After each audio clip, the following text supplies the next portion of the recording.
గత కొంతకాలంగా పార్టీలో అసంతృప్తితో ఉన్న యనమల కృష్ణుడు ఈ నెల 27వ తారీఖున వైసీపీలో చేరడానికి రంగం సిద్ధం చేసుకున్నట్లు ఊహాగానాలు వినిపిస్తున్నాయి.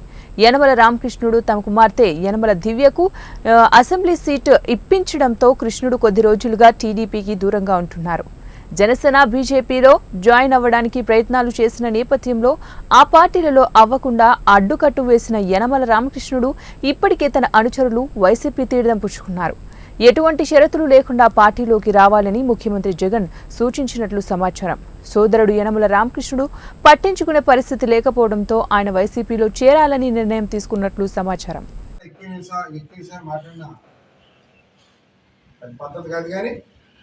మాట్లాడవలసింది ఏదో ప్రజల్లోనే మాట్లాడుతున్నాను. నేను ఎంతవరకు ప్రజలకు అందుబాటులో ఉన్నాను, ఈ 40 సంవత్సరాల్లో నేను ఏ విధంగా తెలుగుదేశం పార్టీకి సేవ చేశాను, ఈవేళ ఏ విధంగా తెలుగుదేశం పార్టీని వదిలేసి పోవాల్సి వస్తుందో ఆ విషయాలన్నీ నేను పార్టీలో జాయిన్ అయిన తర్వాత వచ్చి మీ సమక్షంలో మాట్లాడతానని